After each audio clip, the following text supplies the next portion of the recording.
নমস্কাৰ স্বাগতম জনালোঁ মোৰ অন্য এটা ভিডিঅ'লৈ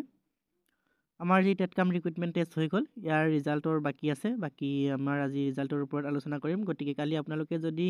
আমাৰ CM ছাৰৰ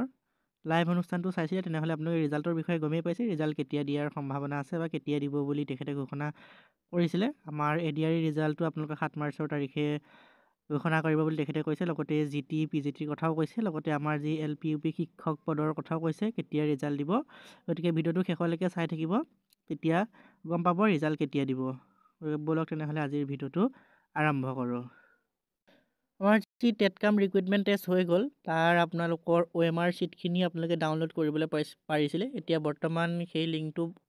বন্ধ হৈ আছে আপোনালোকে এতিয়া অনলাইন আপোনালোকে OMR শ্বীটখিনি এতিয়া আপোনালোকে ডাউনলোড কৰিব নোৱাৰে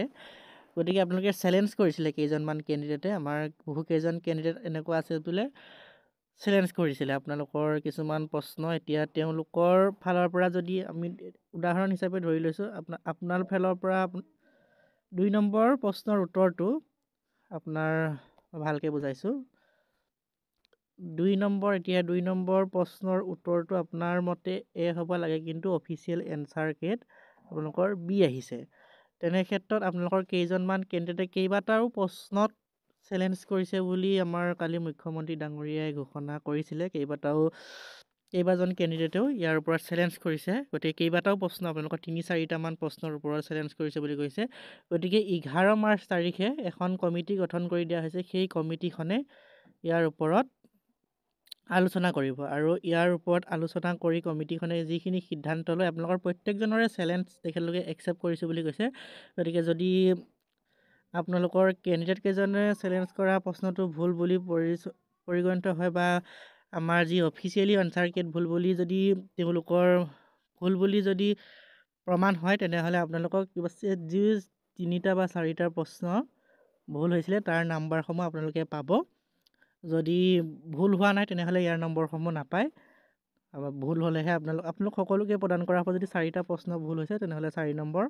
সকলোকে প্ৰদান কৰিব যদি অফিচিয়েলি আনচাৰ কেট ভুল আছে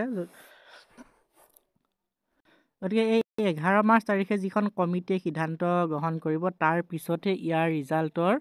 ডেট ঘোষণা কৰিব ইয়াৰ ৰিজাল্টৰ ডেট বৰ্তমান ঘোষণা কালি নকৰিলে আমাৰ ADRE লগতে আমাৰ অসম আৰক্ষীৰ গৃহ বিভাগৰ আমাৰ যিমানখিনি পোষ্ট আছে গোটেইখিনি ৰিজাল্টৰ ডেট ঘোষণা কৰিছে শিক্ষা বিভাগৰ বাদে আমাৰ শিক্ষা বিভাগৰ LP UPয়ে হওক বা আমাৰ GT PGTয়ে হওক এটাৰো ৰিজাল্টৰ ডেট ঘোষণা কৰা নাই 11 মাৰ্চ তাৰিখৰ পিছতহে ইয়াৰ ৰিজাল্টৰ ডেট ঘোষণা কৰিব আমাৰ সম্ভৱতঃ ইয়াৰ যিটো ৰিজাল্টৰ ডেট আমাৰ মাৰ্চ মাহৰ শেষৰ ফালে নহ'লে এপ্ৰিলৰ প্ৰথম ভাগতে ইয়াৰ ৰিজাল্টৰ ডেট ঘোষণা